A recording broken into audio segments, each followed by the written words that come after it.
Ladies and gentlemen, today I'm trucking, and today kind of sucked.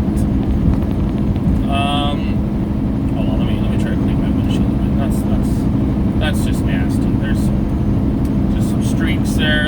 We'll just clean up those dead bugs, kind of. Yeah. So I've been tapering off on the videos a lot because I originally set myself to one a day, and then of course immediately realized that that's a tall order, and I'm going to back it down to maybe Monday, Wednesday, and Friday or something like that.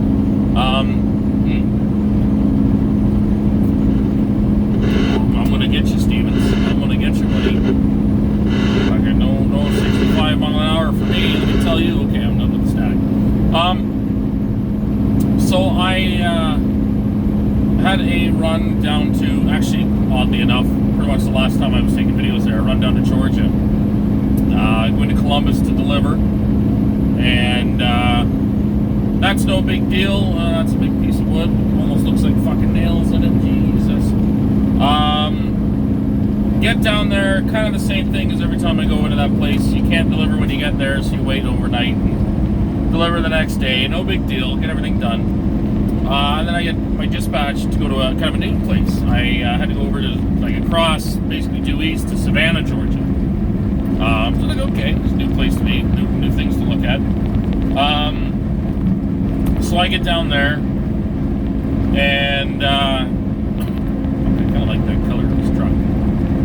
It's like a slightly lighter blue than mine, but it looks like it's more metallic. It's interesting. I had to go over to Savannah and get a load of, what the hell do I got? Sunflower oil or canola oil? Palm oil, that's what it is, palm oil. And I delivered Saturday in Columbus, and it's about 390 kilometers, 400 kilometers, so, let's see here, what's 420, 240 miles? Probably, no, not even 240 miles. I think it's 4 hours drive.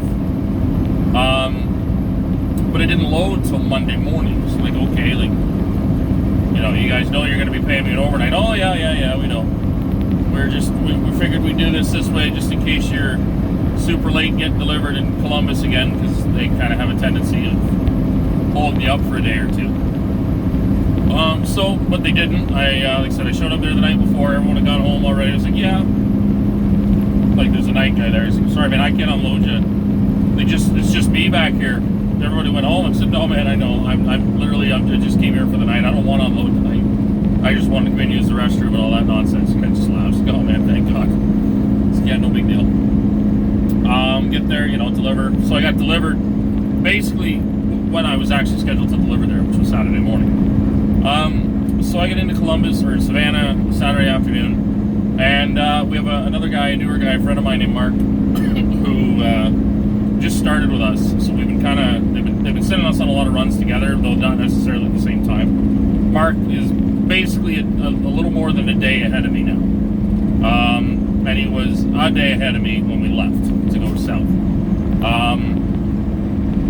So I get in there. Mark wasn't loading till Sunday, so he said, well, shit, I got a hotel. Do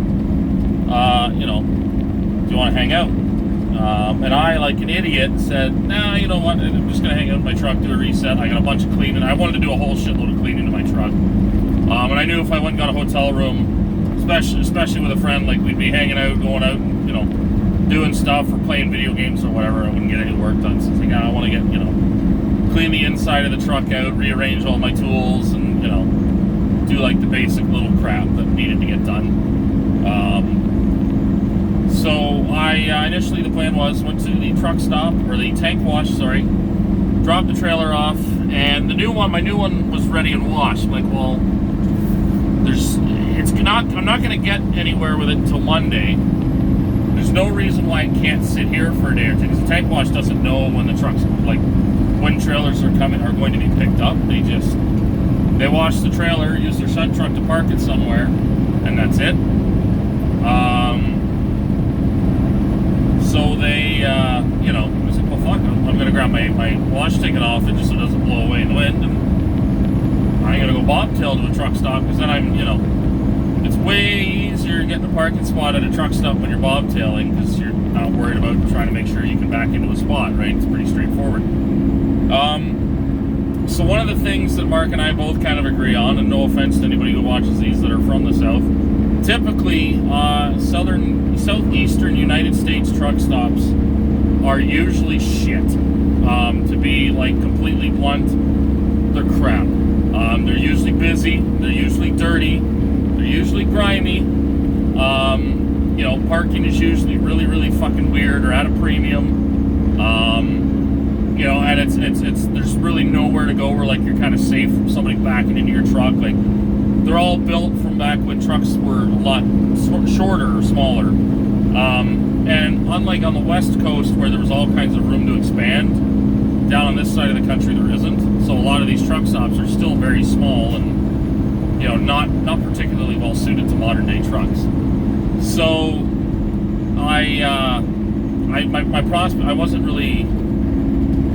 I initially said, like, fuck it, I'm gonna stay at the tank wash all weekend. Tank wash was a busy fucking tight little shithole too, so I was like, nope, not happening.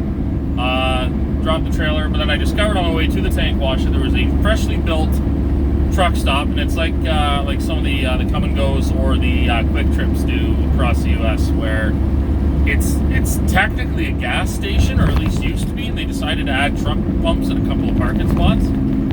But it's nice, it's clean. They have their own I don't know what you'd call it, like a hot food kind of deli bar or whatever it's called. It's just a chicken, like fried chicken type of thing. So I'm like, okay, I've got access to food, I got access to clean restrooms. And all along, obviously it was Easter weekend, so all long weekend it was nice and quiet, so I was like, this is perfect. Back into a spot, it's nice and quiet, got a view of the lake, or the pond, or whatever it's there, and just sat and relaxed for the day. So I got there Saturday afternoon, I spent all day Sunday there. Sunday night, or Sunday afternoon, is when things kind of went shitty. The other driver, Mark, he was originally scheduled to load Sunday. He had dropped his trailer off Saturday, because what I didn't realize this shipper will only do, I thought it was kind of a, you can or you can't, or you can if you want to. The shipper that we loaded out of requires you to drop your trailer off and leave. They do everything. So because of that, they don't want to live load trailers. You don't pull into a bay yourself or anything. You have to drop the trailer, and I mean, you can wait for it, or you can go the fuck away, and they don't let you wait on the property, so you're going somewhere. So Mark had dropped his trailer off the day he got there, which was Friday. I didn't drop mine off. So when Mark left Saturday afternoon, or Sunday, how did this work? I gotta get it right in my head. Yeah, his load was supposed to be loaded Sunday morning. It wasn't. So it was around 3 o'clock in the afternoon, it was finally loaded. So he said, hey, like, if you want, since he checked out of his hotel, because he got a hotel the night before, and he'd come over to the truck stop. So we're playing video games all day and all that crap. He said, hey, do you want me to run your trailer over to the, oh fuck, you're just throwing cones right in the fucking middle of my lane too. Jesus Christ, buddy, that's not very fucking nice. He said, if you want, like, the tank wash is up the street, I'll run over to the tank wash, grab your trailer, bring it there and drop it for you, and just switch trailers. I was like, fuck, thanks.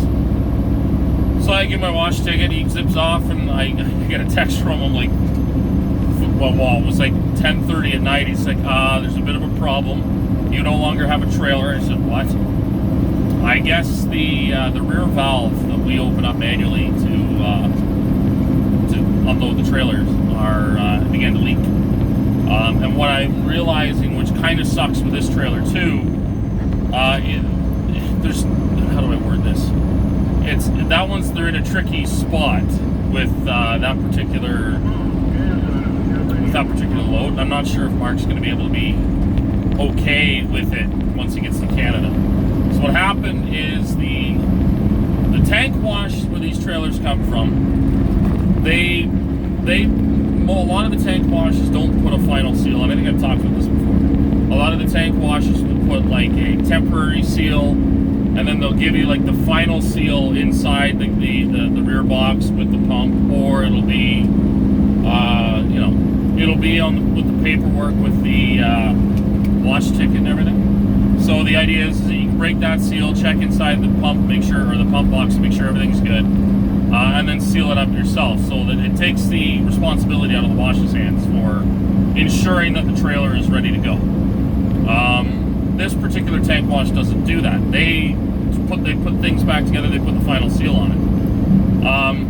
Again, typically that's not a big issue, because it would just, once I get to a shipper, I would break that seal, because it's, you know, you're breaking the seal, opening the box. I then would inspect everything to make sure it's all good and all tight and in place, and then the shipper would load the trailer and put their own seal on it, because you're going to cut the seal off anyways, put their own seal on it. However, because of this setup where the shipper doesn't want the truck drivers present, they want you to drop the trailer, leave, and they load it for you. You're kind of entirely dependent on other people to do their job properly. So the tank wash did okay, other than the guy didn't look at the seals on the back of the trailer. They just gaskets that fit between all the connections, obviously, so that stuff doesn't leak. He either didn't pull the plunger out properly, which is not a good thing anyways, or he did and he didn't look at it. But the seal on this plunger, which is literally, you push the plunger in, no liquid should come out. You pull the plunger out, fucking full bore liquid comes out, right? That's literally the plunger that stops, that you open and close depending on whether you're going to keep, you know, liquid in the trailer or unload it. The seal was worn out and ripped in spots, so it was done. They put it together. Mark dropped the trailer off. The shipper never looked. They put it on, started loading the trailer. Mark showed up after he got called. Well, he got called. They talked to dispatch and found out it was ready, to discover that oil had been leaking out of the back of the trailer. So he said, "Well, fuck, what do I do here?" Because he brought my trailer, and the shipper was not particularly keen on doing anything about it. I mean, they basically said, "It's your problem, man." Mark pumped the load off of his trailer into my trailer. So, they had to do a paperwork change, get everything set up onto the new trailer, which is fine. And then he drove the old trailer back to the tank wash. So now I didn't have a trailer. So we got the trailer washed Monday. And, or was it Sunday? No, it was Monday at that point. Monday morning I go get the trailer washed, get everything sorted out. We had a replacement trailer there. We had the sister's twin kind of sister trailer was there waiting to be washed as well. So we just cannibalized the seals off of it and put it on the new one. That gives them a couple days to find out how they're going to get a new seal down there, because there was nowhere around that carried that seal. So they what was I going to say here? Oh, fuck, that guy's going so fucking slow. Like I'm doing 25 because of the scale. Where was he? So he, we did that. I get to the tank wash, and they're like, or the shipper, and they're like, "Yeah, you got to drop the trailer and leave because this won't be loaded today." It's like, "Fuck, are you serious?" You see, it's like, yeah, no, that's the way they do things here. It's like, okay, well, I guess I'll. Oh, this is gonna get loud. I'm gonna turn that right the fuck down. I can open my window just in case. I want to say something, but I doubt it.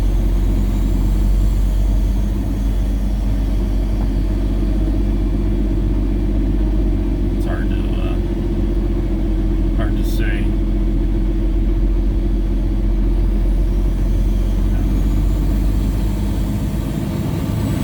You're supposed to bring your window down, because a lot of them have speakers, like megaphones. They'll try to get a hold of you. But this tiny little scale doesn't really mean much. They fucking wrote them off, or you choose to go off. No. Anyways, so the shipper's like, "Yeah, no, you're not gonna get loaded today." It's like, "Well, fuck." So that was Monday wasted. So I said, "Screw this." There's a hotel up the street, and it was a good hotel. So, fuck it, I'm going to get a hotel.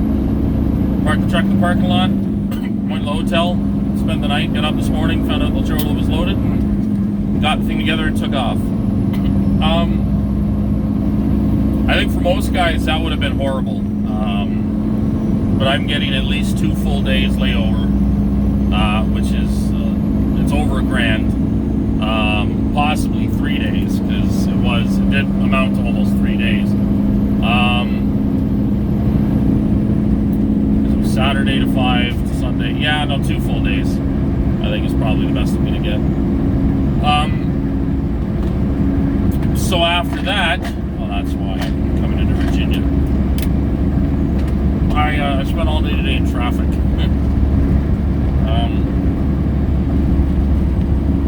Let's see here.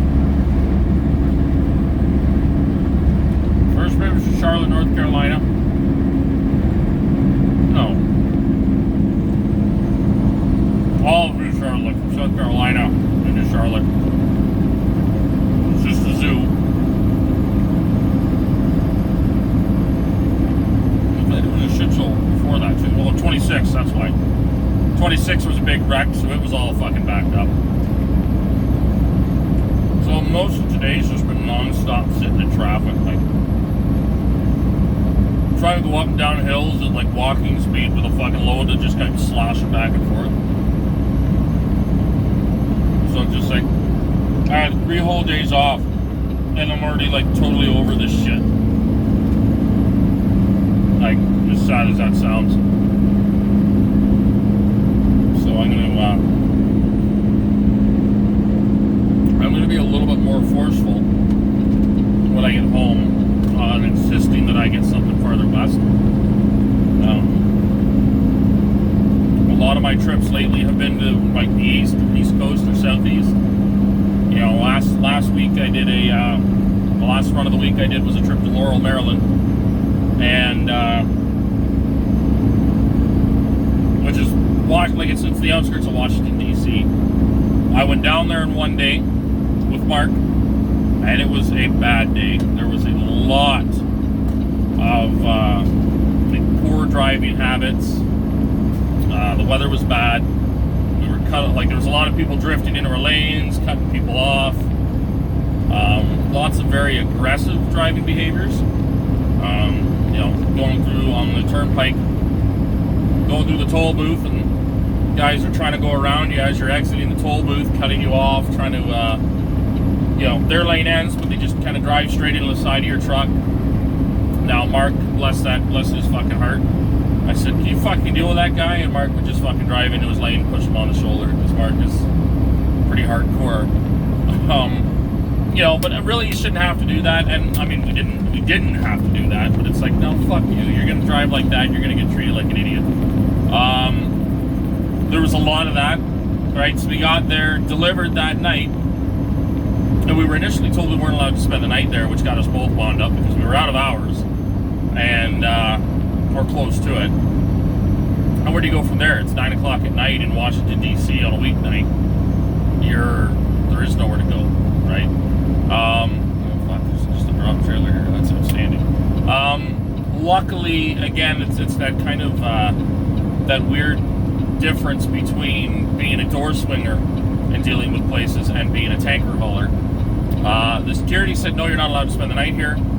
The shippers and receivers that we spoke to in their office, which are for the docks, the door swingers, said, nope, you can't park here. The guy that offloads the tankers said, yeah, why the fuck wouldn't you? There's plenty of room here. We got guys park here all the time. Like, the tankers park here all the time. Half the time we've had to make them wait like multiple days. You know, if there's a problem, of course they park here. Like, perfect. So parked there we did, nobody bothered us. But then we got back home in the same day the next day. And the same thing, it's just you're running through this part of the country. It's all curves like this, it's all hills. It's very busy. And because the distance is short, inevitably your pickup and delivery times become closer together. Now, we didn't have anything on a backhaul. We literally came home empty and started our weekend. But the trip out there, the load's loaded at 5 p.m. and we're supposed to deliver at 10 a.m. the next morning. And I flat out told dispatch, like, you might want to put, like, I hadn't even accepted it. I said, you might want to put someone else on this. Like, I will not, there's absolutely no way. I started my day southwest of Chicago.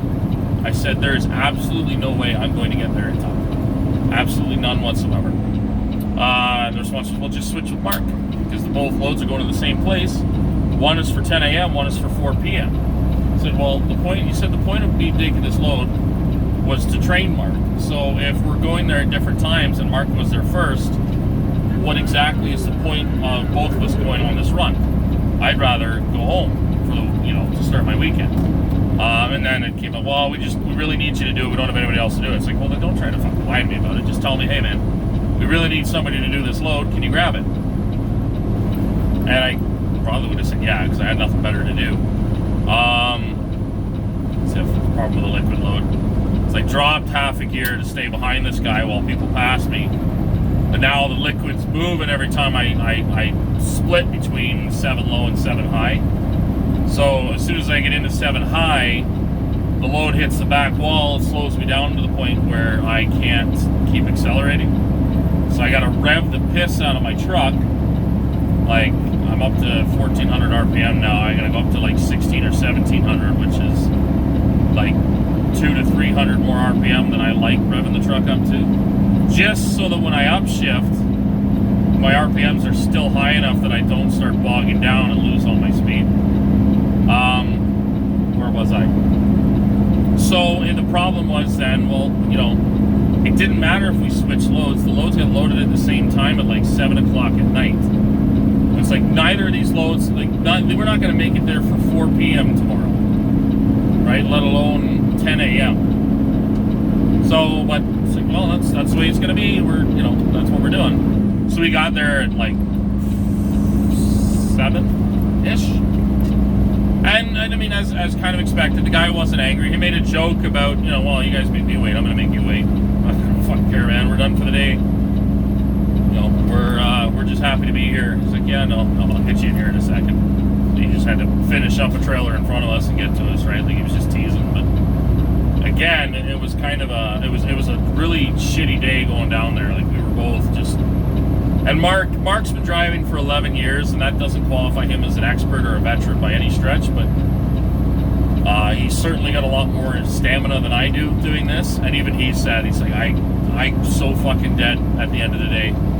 It's just all day, non-stop. You're fighting the weather. Like, there's pouring rain, just absolutely blasting down all day. Literally from start to finish. Again, in one of the busiest parts of North America. And on a day where it's particularly busy, like it was a Friday, sorry, it wasn't on the weekend, or a weekday, it was a Friday before, well, just a regular weekend, like last week, the weekend before Easter here, and it was just, we were both just completely drained. We're like, no, like when they first said you can't park here, like, I was just like, you know what, fuck it, we're gonna park here. If they don't like it, they can call the cops, and we'll explain to them what the deal is, and that'll be the end of it. I'll flat out tell the officer I want your name and your badge number, because if you're insisting that I go drive tired, if I screw up and hit somebody, I'm bringing you down with me. And again, obviously it didn't come to that point. We never had to, probably never even came close to that point, but that's, at that point we were like, no, if they're gonna push this, we're gonna fucking stretch it as far as it goes, right? Like, we're gonna literally fight and argue with this until, we have a fucking court order that states we have to fucking leave. So this is the problem is I'm climbing up Fancy Gap. So it's great views off to the right. I'm fucking slow driving. So where was I? Yeah, so it's it was a shitty day. It was a long day. I'd done 2 trips out to the Midwest before that, which wasn't too bad. But it's like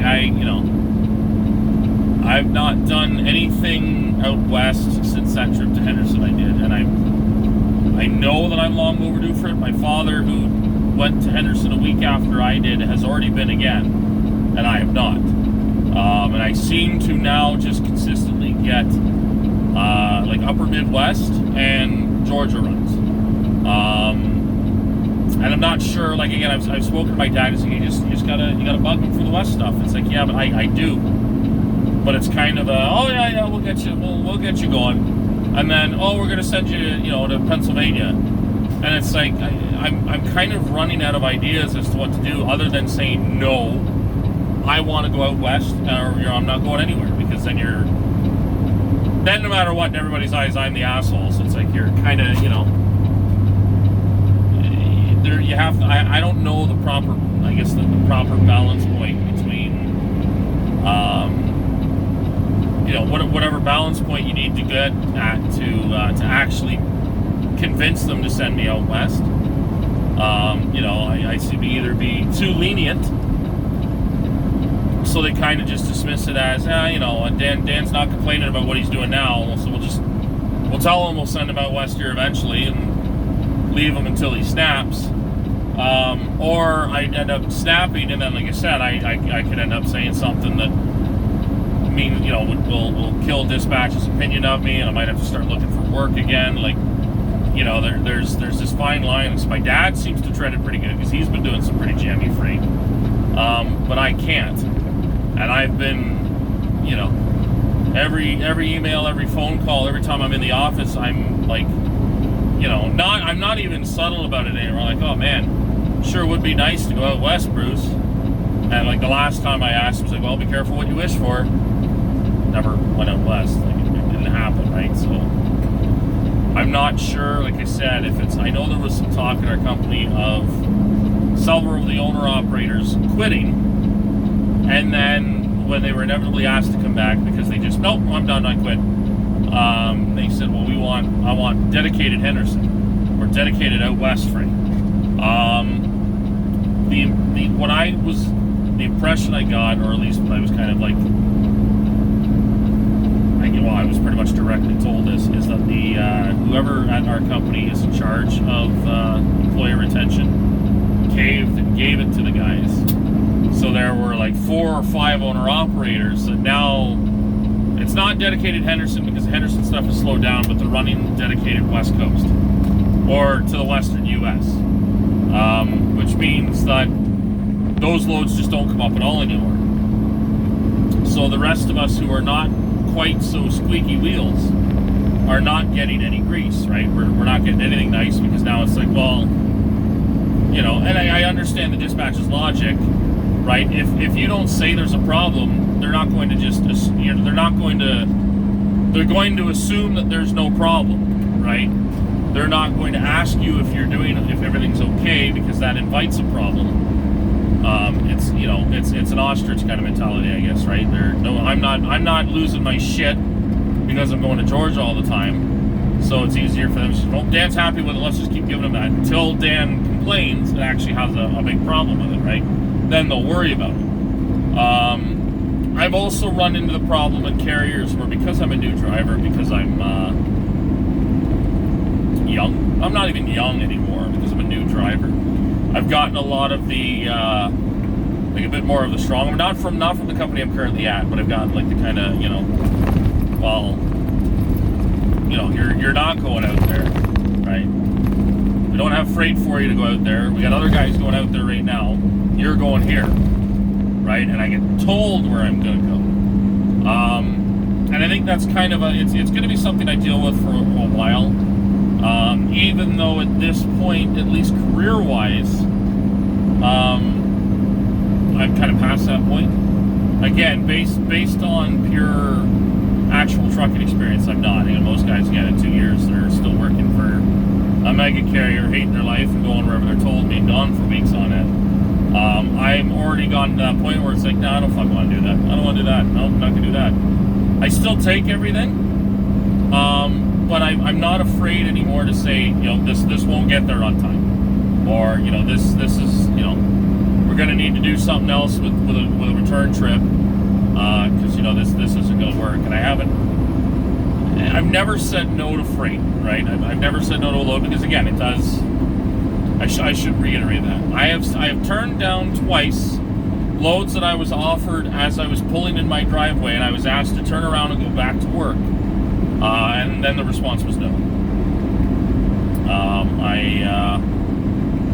Once I'm in that go home mode, I don't want to go back to work.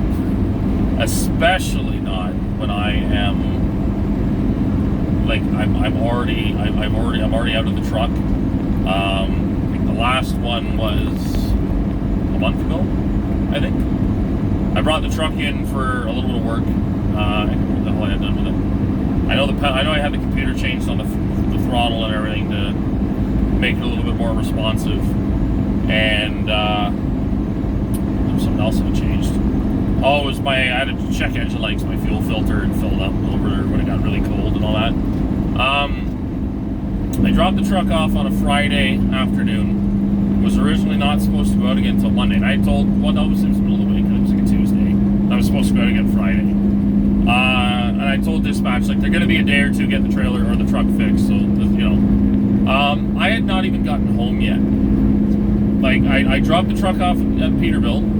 I had my stepbrother pick me up. We hadn't even gotten home yet, and I got text, hey, can you leave tomorrow morning? We got you on this load. I said, I can't go anywhere. Well, why not? Well, A, that won't be enough time for a reset. B, my truck's in the shop. I told you guys I was going to be in the shop. And C, I don't want to go. And I flat out told him, like, I don't want to go. I'm not even home yet. Right? Call me in a day and a half, maybe 2 days. If the truck's ready, I'll go. But I'm not going now. Once I'm at home, I'm very... or not even at home, once I'm ready to go home, or once I'm going home, I get very ornery when people start asking me to abandon that plan and then you know, go back to work. I used the factory analogy for my brother. But it works in any job, really. There's a difference between coming into your shift on a Wednesday, right? It doesn't matter what the day is. Let's say you work 7 to 3 at McDonald's, or it doesn't matter where you work, right? It's the difference between getting asked at the start of your shift, hey, do you mind sticking around for an extra couple hours tonight? Or being told that you got to stick around for an extra couple hours tonight. As compared to, you know, at 2:59 or 3 o'clock, you're starting to take your uniform off, and they come out and say, hey, you got to stick around for another 2 hours, get back out there. You know, if I get asked while I'm on the road, hey, can we get you to do this? Can we get you to do that? Sure, fuck. Unless there's something that I specifically booked time off to be home for, fuck it, I'll stay out, I don't care. But there's a difference between staying out and turning around going right back out, right? So twice at Royal, I've been asked to go to basically to turn around as I'm getting home and go right back to work, and I've said no. But I think I feel fairly justified in those 2 times, right? Again, the first time I wasn't quite home yet, but I was about 15 minutes from my house, and I got asked if I could drive 6 hours, well, yeah, from where I was, it would have been about 5.5 hours west to grab a trailer and bring it another 4 hours back east, when I only had 6 hours left in my cycle for the week. Which would have meant that I could have gotten out there and then been out of hours. So I would have been stuck doing a reset there, then come back to go home to, I guess, I probably, at that point, they would, you know, dispatch probably would have, well, you know, you had a reset, so you want to just go out again? Right? So, you know, at that point, like, you know, I told him, like, I do not have the hours to get out.